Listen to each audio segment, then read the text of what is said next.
Welcome to the Food Solution Podcast, a podcast to show you how to heal yourself and the planet from your kitchen table. We have vastly underestimated the healing potential of the earth and our bodies. Tune in and become inspired and healthy with me, Dr. Gundi Rhoades, veterinarian, organic farmer and mother. Hello, this is the first inaugural podcast of Body and Soil. It is the 4th of March 2021 and it is the end of summer. Autumn has just started. I'm so excited to be here. I wanted to do this for a long time. I've got so much to say, so much to teach, and so much to make you aware of. I'm very, very excited and very excited that you're listening to it.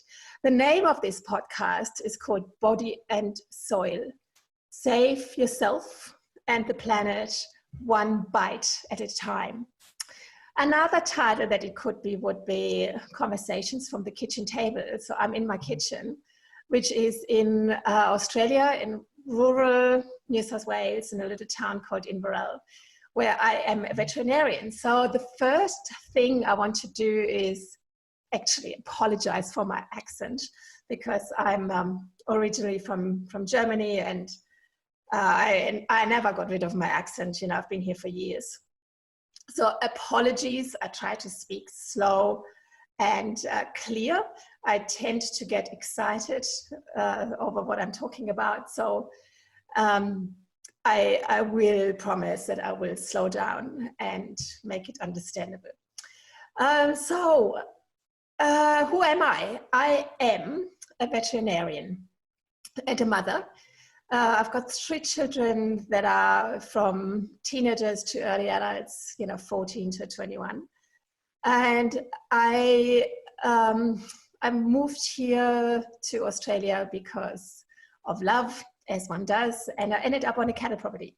So I am a veterinarian and a practicing one. I've been a vet for 30 years, would you believe, this year.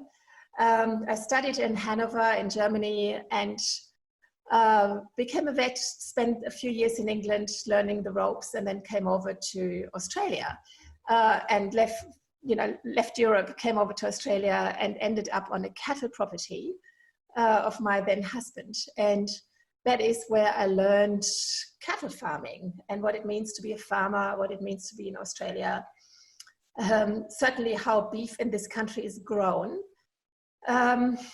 And through some circumstances, I ended up running it for a while, for about 12 years. And I will not even pretend that I'm a good farmer or that I was good at managing my property, because I was very busy being a mother and a practicing veterinarian with my own clinic.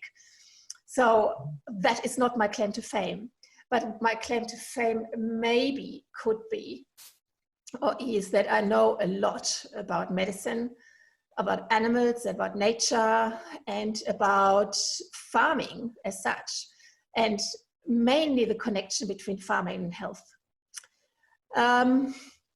Through the years, I've converted the property that I was living on, which is called Gowrie, to organic. And during that process, I learned the connections between the soil and what is happening in the soil. And I had no idea.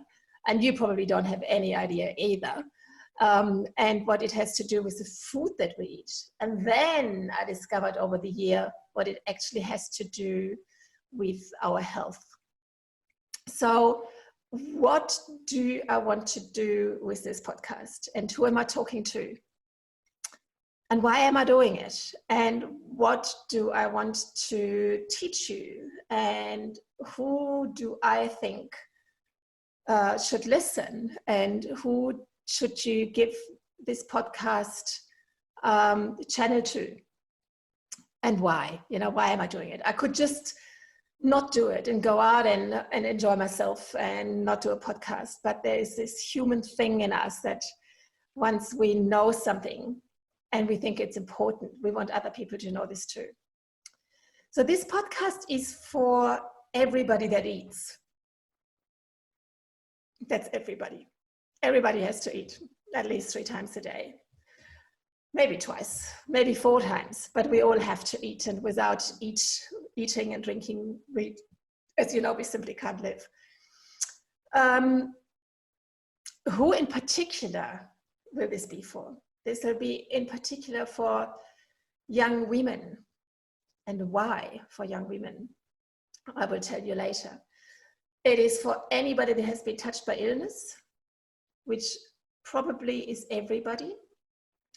It's for everybody that's frustrated with the medical system nowadays in just treating the symptoms. It is for anybody that suffers from the big ones, you know, allergies, asthma, cancer, Alzheimer's, Parkinson's, depression, anxiety, brain fog, bloating, itchy skin, irritability, nervousness, endometriosis, polycystic ovaries, infertility, autism. The list is endless. And all of these diseases have in common that they're actually pretty new. So this podcast wants to increase awareness. What's actually, why do these diseases suddenly have such a big impact? Why don't we have a cure? Why are they there in the first place, and what has changed in the last 30 years? So I'm in my mid-50s, and when I went to school, there was one kid with asthma in our class, you know, one child that had an asthma puffer, and he was nearly the weirdo, you know, like we just didn't do that. There were no consent forms from any parent that had to be signed. No question that what is your, you know, what allergies do you suffer from, and what medication is your child on. It just did not happen. We didn't have autism. I remember in the mid-80s when I was a student, the movie Rain Man came out with Dustin Hoffman and Tom Cruise as a couple of brothers, and Tom Cruise was the normal guy and Dustin Hoffman was an autistic man. And that movie had such an impact on the whole of society because we were just all fascinated what this thing is, you know, what is autism? We've never heard about it before. And now in this little town, complete rough guess, it is 1 in 40 or 1 in 50 children. And they are only the one that have autism, you know, on the spectrum with Asperger's or ADHD, you know, it is so many. So there is a wave of it. So I wonder why, you know, I started to really look at health and disease in a strange way. So let me tell you the story of one of my nurses in my clinic. So she's in her very early 20s, and she's a terrific nurse, hardworking, turns up every day. She suffers from what I think most young women suffer from, and in her own words, they do. So what does she have? She has got really heavy bleeding. She has got possibly endometriosis. On asking her what her mental state is like, and you wouldn't know if you don't talk about it, you know, and she says, I have brain fog. I am so tired. I don't have the energy, you know, before I get out of bed, I really have to push myself. And a certain level of frustration. So I asked her, what did the doctors do? And they said, oh, well, they maybe put me on the pill and then they take me off the pill. And she has had trouble for years, and she's only 20, you know, 20 years old with all these problems.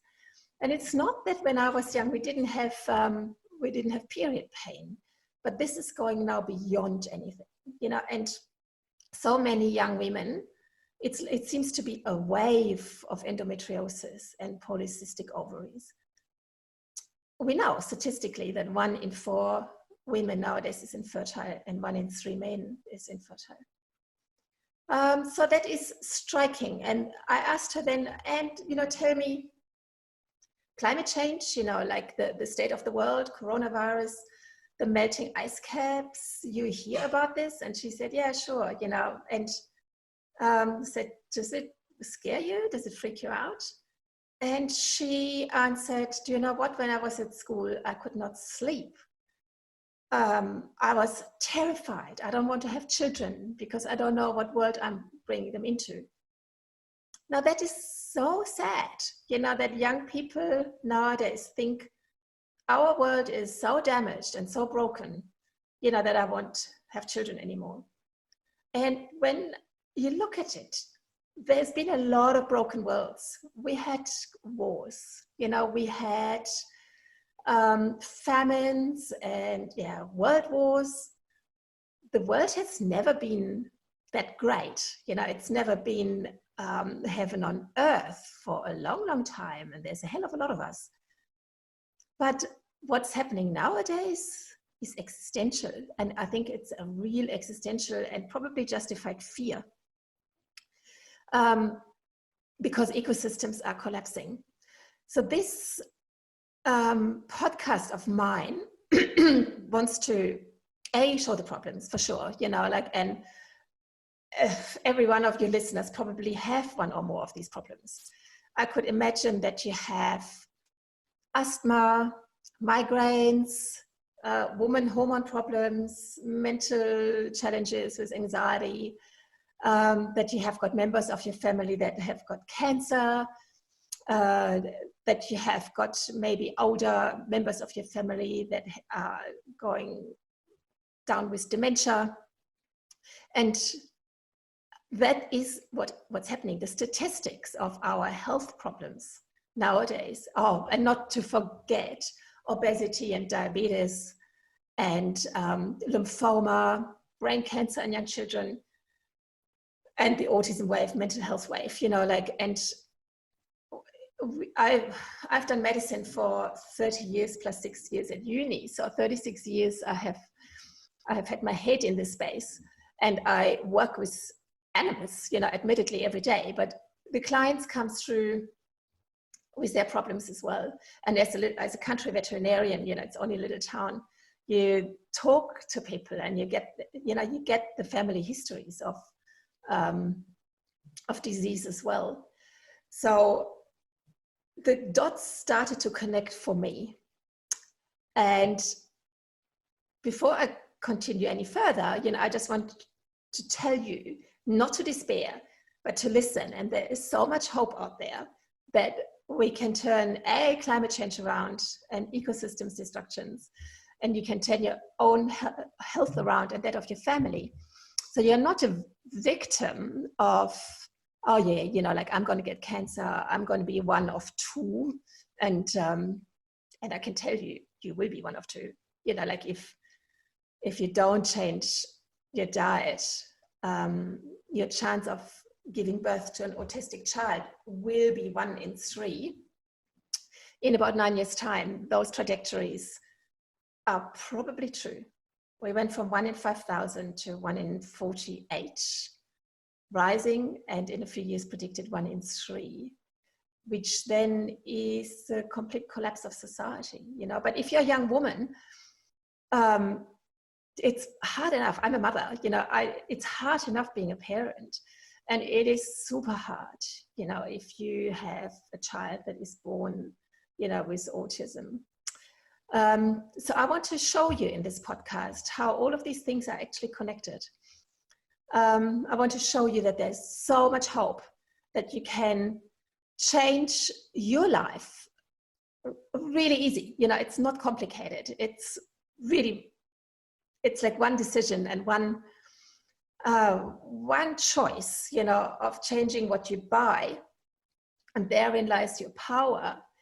And I want to show you how you turn your life around, but I also want to show you that with that choice, you can help turn the planet around. It's just going to be a lot of us, it can't just be me alone. It has to be we as the consumers. Yeah.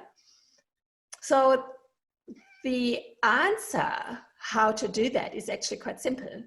And I'll tell you now, the answer is to buy organic food. Now, what do I mean with organic?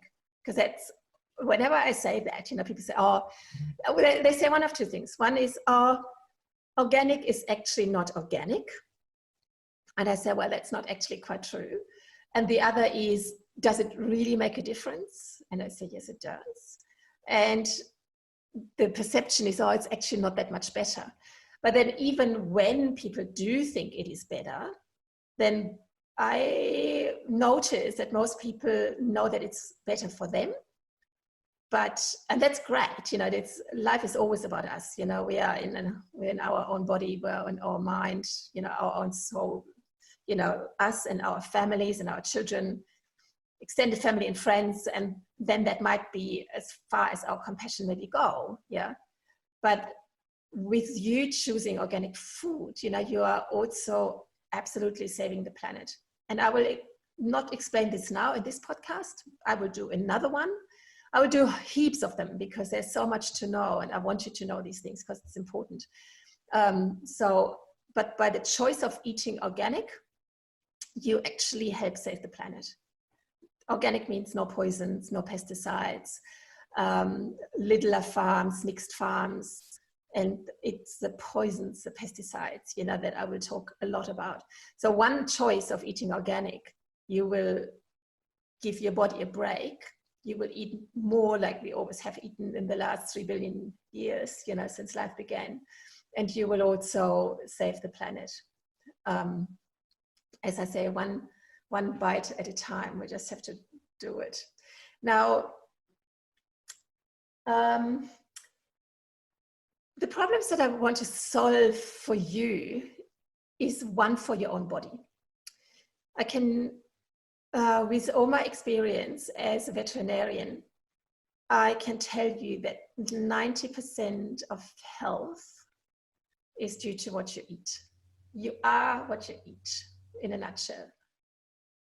So all these problems that you might have, like bloating, tiredness, brain fog, being confused, being anxious, being irritable, being cranky, having woman problems, hormone problems, mental problems, irritable bowel disease, allergies, depression, and then the weird ones, the neurodegenerative diseases like Alzheimer's, MS, Parkinson's, and then the cancers, and I think nowadays everybody is scared of cancer. Everybody's got cancer in their family. My story started like that my mother had cancer when I was just 21. And she changed her diet, and I started learning about food and the connection to health. So that's one thing that I want to do for you. It's nearly, like eating natural food is nearly like a panacea for all of these.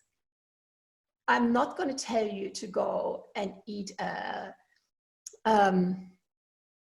whatever diet, eat only celery or eat only cabbage or eat only broccoli or be a vegetarian or a vegan. Like I look at food like it has been in, like we always have done, for millions of years. So I want to go back probably 50,000 years or 60, 70, 100 or even 1,000,000 years, and to see what was our natural diet. Our bodies, our pathways in our bodies would have adapted 100% to that, and we can't just suddenly come in the last 100 years and smother it with 10 million chemicals, and think that our bodies can cope. They're not, so I'm not gonna be vegetarian, vegan, keto. I would say, okay, start with natural ingredients, the number one, before everything else. It doesn't even really matter what you eat. Eat variety, but make one choice. Buy unprocessed organic food, and your body will heal itself. I see it in the clinic every day, how the body heals itself. I've been a vet for 30 years and I've hardly ever had a break. And So 10, 12 hours a day, I'm healing or I'm fixing, but I am actually not fixing and I'm not healing. The body does its own thing. A doctor has never healed anything. We help the body for sure. And we've got lots of ways to do that. Yeah. If I have to fix a broken leg, I'm not fixing it, but I put the two bones, back together. So I align them, I put a plate on, I put screws through, and then I tell the owner to keep the dog really quiet. The healing is done by the dog, by the body itself. And the dog doesn't even have to think about it. It just happens naturally. If you cut yourself, on your arm, your skin will heal itself. Where we do help is if there is an overwhelming infection, we will give antibiotics carefully, but we have sometimes no choice, than to do what we can do. We can give anti-inflammatories. We can suppress an allergy by giving it one of several drugs and suppress the symptoms of an allergy. But essentially, the body's health is intrinsic. The whole body heals itself every day. Like within a very short time, your whole body has renewed itself. Your cells have come and gone. Cancer cells would have been there and destroyed again. So health is, as you can say, default, or it's intrinsic. You just have to give it a chance. And this is what my podcast wants to show you, how broken the food system is, and how easy it is to change, and how powerful it is just to eat natural foods again. So that is one thing that I want to solve, solve your problems. And you will nearly find that most of your things will actually go away. Your lactose intolerance, your gluten intolerance, I will actually explain to you what's actually happening in your body, what has happened to the food that you're eating, and how you can simply, really simply, change yourself. So I'm in my kitchen, and in the back behind me, you can actually see a little wooden machine. I will tell you about that, and that's my flour maker. And on the left here, I've got my little old grinder. And then you might see my organic coconut oil and my organic olive oil in the back, and my containers of nuts and sultanas, and everything is organic in my household. So I live what I preach, and luckily, that has worked for me and my family for a long time. Now, so the one thing with this podcast is claim and take control of your health. And, you will lose as much weight as you want to lose weight. You will feel pumped and energized, clear in your head. And I will teach you how to do that and what to buy. And I'll go through my kitchen with you, and I'll show you. So it's nothing special. You don't have to be, I'm not a good cook. I'm the master of burning stuff. Ask my children, but it's the ingredients that you use, and the good ingredients that they make the food beautiful and tasty and healthy anyway. So that'll be easy. And the second aim of my podcast is to actually give you power over the demise of the planet again. So when I talked to my young nurse this morning, I was doing, teeth cleaner at a dental, pulling some teeth out of this cat. And so you always have a lot of time to talk. And I said to her, look, are you worried about climate change? Does this really interest you? You young people, are you worried? I'm freaked out. Lots of discussion, is climate change real? Well, whatever the reason for climate change is, I believe it is man-made, but we won't go into this now. But it's much more than just the fossil fuels. We are actually raping and pillaging everything. Yeah, the reefs are dying. Last summer, we had massive like, I don't know, a million fish die and the big fish dying in the rivers. Then we had the bushfires, which were astronomical. I will never forget them. And you probably will never forget them either. You know, that the whole of the east coast of Australia was burning.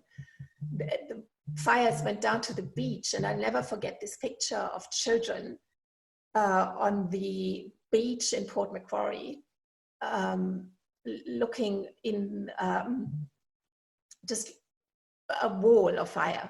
Yeah, unbelievable. Or down south, you know, how children literally with their parents swam out and were hiding in the water, in the ocean, behind boats because the fire was so strong. Yeah. So there might be a lot of reasons, you know, but Jesus, it was like an inferno. And it was at the end of, we didn't know that it was the end of the longest and most severe drought, which I lived through with my community here. And I will tell you about that later again, you know, how impactful this whole drought was. So young people are rightly so terrified. So what most people don't know is that fossil fuels are one big thing, but the other really big contributor to climate change is actually agriculture. And I don't want to be an agriculture basher. You know, the farmers work hard, they're my clients, they're my friends. I work with them.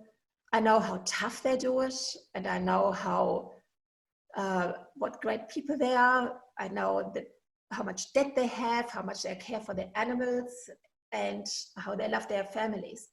I don't want to bash them, but don't you love that but? But is an awful word, but anyway.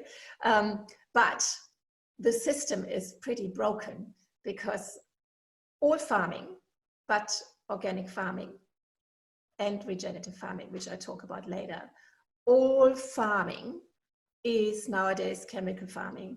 And I will explain to you what that means for you and what it means for the planet. Let me just tell you now that it is creating one of the largest carbon dioxide emissions on the planet. And it is creating one of the highest water evaporation on the planet too. And through massive cutting down of forests and trees, we have destroyed the water cycle and what we call the small local water cycle, and we literally turning our earth into deserts. So my young nurse then said, yeah, I freaked out. When I was at school, I think we all freaked out. And then we gave up. And that is the saddest thing ever. So then they gave up. And what do they do now? You know, get drunk on the weekend, you know, like go and have no hope, you know, be sad, give up, bury it, you know, underneath a layer of alcohol, or just have parties, you know, whatever we use to distract ourselves from this horrible knowledge, you know, that we have actually destroyed the planet.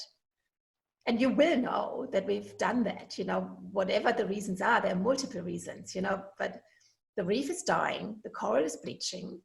The scientists tell us that the carbon dioxide mantle around the earth has thickened and we have heated up.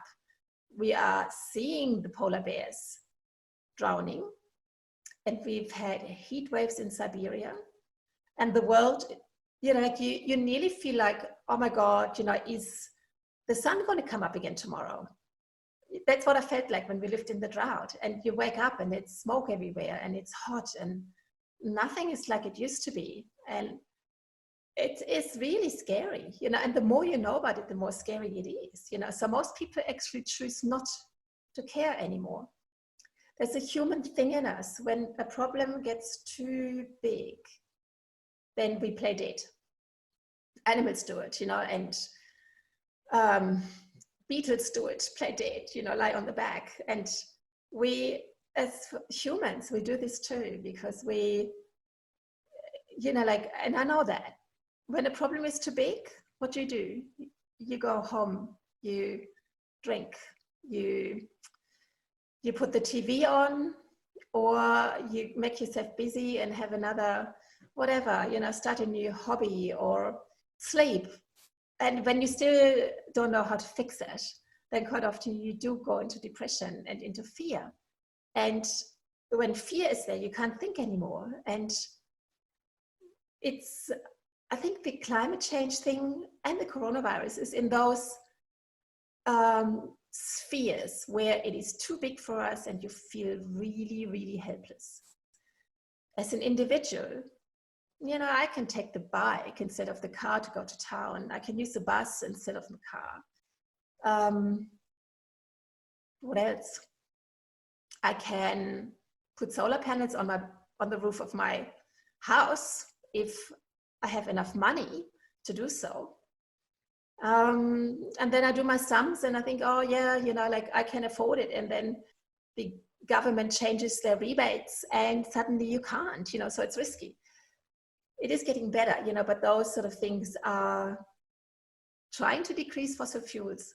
But the other big thing that's forgotten, and this is why my podcast is about, and that's why there's so much hope, is that agriculture is one of the biggest carbon emitters, meaning it releases massive amount of carbon dioxide through its poisoning of whole landscapes. It kills insects, bees, and birds. Through deforestation, agriculture destroys the water cycle. Through using chemicals on the earth and on the soil as herbicides and pesticides, well, insecticides, they're killing the soil. The runoff goes down the rivers, killing fish and water fleas and yabbies. That runs into the ocean and creates dead zones like the Gulf of Mexico. And this is now where I want to empower you, because that is all conventional agriculture. That's not organic agriculture. Organic agriculture can still be improved. I'm not saying that it's perfect, but it's not allowed to use any of those chemicals.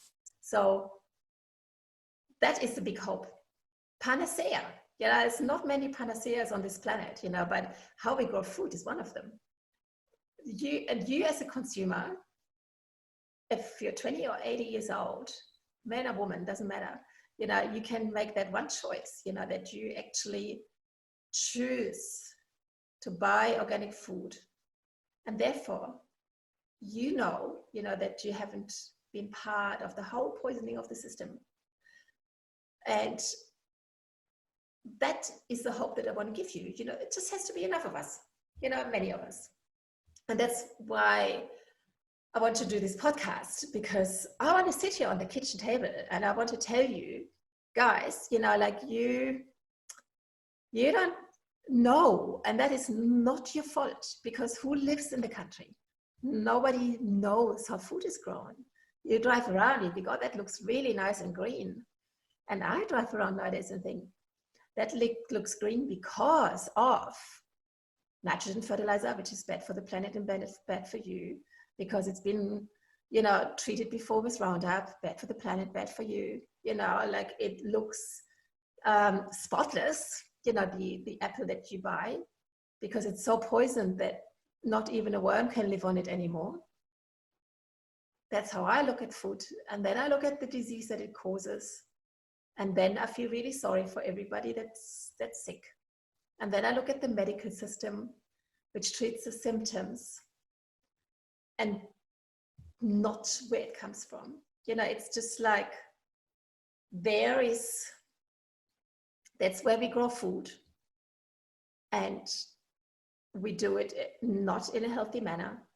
And on the other side is the medical system and treats, you know, the disease that comes out at the end. Yeah, but doesn't look what happened here. So that's my aim, to show you, you know, what happens there, and show you that that impact that it has on you is not little, it's everything. And it's easy to change, you know, it's very easy to change, but we'll talk about money, how expensive it is. We'll run a little trial, you know, and see if it is really more expensive. I want you to become my guinea pigs. You know, I will, every week after we had a podcast, I want to tell you one thing that you can change. And then I want you to do that. And then I want you to tell me how much better you feel. It might take 2 or 3 weeks, but it's actually relatively fast, you know, that your body will heal. And as I'm a veterinarian, feel free to do it to your dogs too, you know, or your cats. I don't know if they've got a better or worse diet than us, because most people actually feed their dogs out of bags and think that's a good thing. And this fills me with some fear, because a lot of the things that I'm talking about are not double peer reviewed, proven trials. It's a lot of common sense. It's a lot of my observations. There's a lot of knowledge behind it. And I will annoy a lot of big chemical farmers, and I will annoy a lot of even veterinarians, you know, like, but people with, or in the dog food industry, which is huge. So, however, I can't stand having people around me getting sick and all that suffering, and young women giving birth to kids. And when you believe the statistics, and I see it in this little town, that's true. And then I get, you know, like, I get angry. But at the same time, I understand why it is like this. And then I think, yeah, but we gotta change it. I just want you to know that. And then we can together start a green revolution, you know, that would be awesome. So with that, I think I'll leave it for now. If you're interested in what I have to say, please tune in. My podcasts will come out every Tuesday. And I will always tell you a story from the clinic. And then I will make that so easy to understand, you know, how you can change your diet and your health, get back to intrinsic health, which it will happen, you know, like, trust me, trust me, I'm a doctor, it's so fun, but it will happen. How you can do that for your pets also. And then a lot of scientific reasons behind it.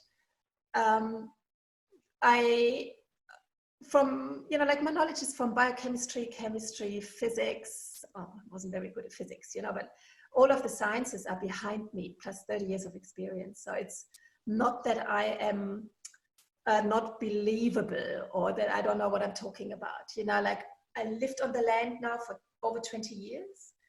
I've got a reasonably good knowledge about what happens on farms. I've done deep dive into agricultural poisons, insecticides, pesticides, and their impact on human health. And I think I can teach you and help you a lot, you know, when you're desperate, you know, like my nurse, you know, that I talked to today, she's desperate, you know, like, she really is. She doesn't know what to do, you know, like, her periods are all over the place, you know, her body isn't functioning. She's bloated, no energy, you know, like, I don't know how she keeps going, you know, and that's not what life is like. You know, life's default, you know, intrinsically is health.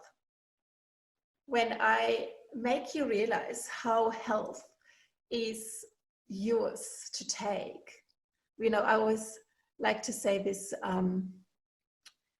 this example, or really to make you realize, you know, how healthy you should be. So on your father's side and on your mother's side, both of them were healthy enough to create you. So on your mother's side, her mother and father were healthy enough to make you. So they were not infertile. They didn't have childhood leukemia, which at that stage didn't even really exist, you know. They survived their childhood little diseases, you know, which is, yes, you know, they really, that's where modern medicine advanced heaps, and I'm so grateful for that. So your lines on both sides, your ancestors, both sides of your family, actually go back to the beginning of time, to the first life form that was on Earth, wherever it came from and however it was created. When you think about it, none of your ancestors was too sick and too unattractive, which is really funny, you know, attractive enough, healthy enough to find a mate, to procreate. And you are the pinnacle of all of that. Yeah. So health is with you. It has been with you. I think life began as life 3-point-something billion years ago with the first amoeba. And that's where you came from. You developed, your genetics developed from the amoeba over, you know, multiple cell life forms to whatever, worms, and then eventually fish, and then eventually monkeys, and then eventually Homo sapiens. And that is you.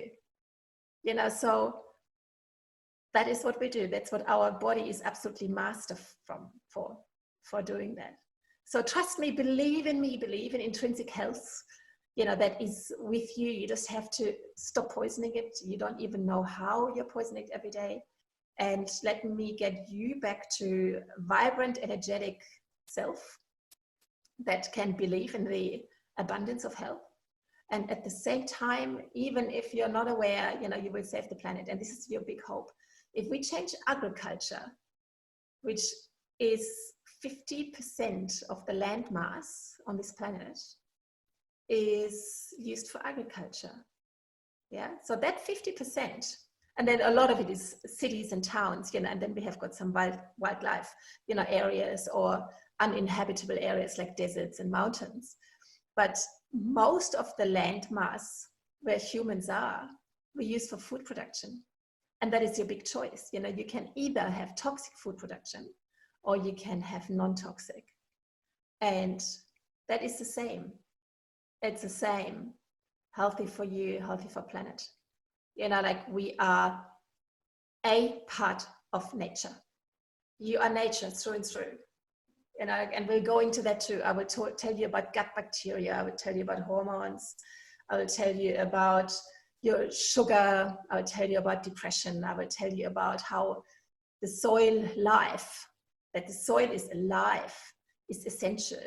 And it's really interesting. And I promise I will make it really simple, you know, so that you understand it. And then you will be like me eventually, you know, where you stand in a shop and you think, there's a non-organic egg. And I know how that was produced. And beside it is an organic egg, and it might be a couple of dollars more, but my choice will be that one. And you'll be standing in front of a broccoli and or sweet corn, you know, like that is like nearly the worst, you know, like, and think, that is actually genetically modified.